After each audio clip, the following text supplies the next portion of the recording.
வணக்கம்.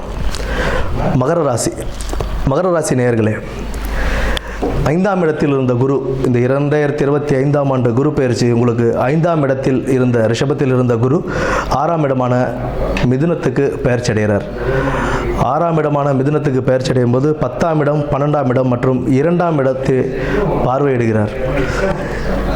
இப்போ வீட்டில் சுபகாரிய நிகழ்ச்சிகள் நடக்கிறதுக்கான நல்ல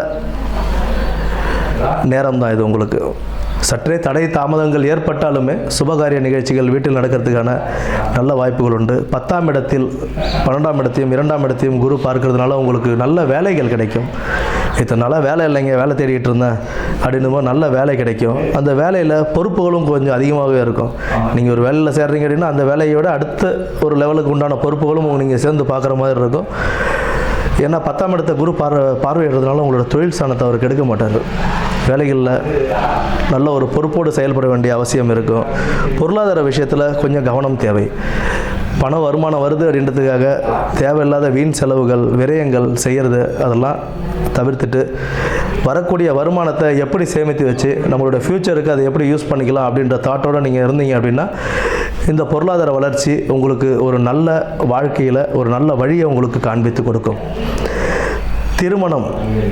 திருமணத்துக்கு ட்ரை பண்ணுறவங்க எல்லாருக்குமே கொஞ்சம் தடை தாமதங்கள் இருந்தாலும் கை கூடுறதுக்கான வாய்ப்புகள் உண்டு. முயற்சிகளை கைவிட வேண்டாம். முயற்சி திருவினையாக்கம் அப்படின்ற மாதிரி முயற்சிகள் கைவிடாமல் நீங்கள் பார்த்துட்டே வந்தீங்க அப்படின்னா அதில் உள்ள வெற்றி வாய்ப்புகள் உங்களோட கடின உழைப்பால் தாமதப்படாமல் நல்லபடியாகவே கைகூடும். புதிய தொழில் முயற்சிகளை தற்போதைக்கு நம்ம ஒத்தி வைக்கிறது அப்படின்றது நல்லதுங்க. புதிய தொழில் முயற்சிகள் வேண்டாம். இருக்கும் தொழிலையே நம்ம பார்த்துக்கிட்டு அதில் திருப்திகரமாக அதில் என்ன நம்ம செய்ய முடியும் அப்படின்னு பார்த்து அதை விரிவுபடுத்துறதுக்கான என்ன வழியோ அதை மட்டும் நம்ம செய்கிறது நன்மை பயக்கும்.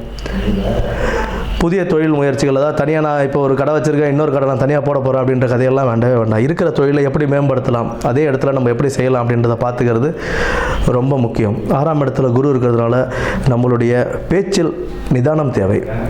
ரொம்ப கவனமாக பேசணும். எந்த ஒரு இதுவும் வந்துட்டு நம்ம எடுத்தோம் கவுத்தோன்னு பேசாமல் நிதானமாக யோசனை பண்ணி நம்ம பேசும்போது அதுக்கு உண்டான பலன்கள் நமக்கு நிச்சயமாகவே கிடைக்கும். வெற்றி வாய்ப்புகள் தாமதப்பட்டாலும் கடின உழைப்பு உங்களை நல்ல ஒரு வெற்றி பாதைக்கே கொண்டு போகும். பொருளாதாரம், கல்வி இந்த விஷயத்தெல்லாம் கொஞ்சம் கவனத்தோடு செயல்பட்டு நீங்கள் நல்ல ஒரு வாய்ப்பாக இந்த குரு பெயர்ச்சியை பயன்படுத்திக்கலாம். ஆக சற்றே கவனத்துடன் செயல்பட்டு நல்ல ஒரு பலன்களை பெற இந்த குரு பெயர்ச்சி உங்களுக்கு நல்ல வாழ்க்கையை அமைத்து தரும். நன்றி, வணக்கம்.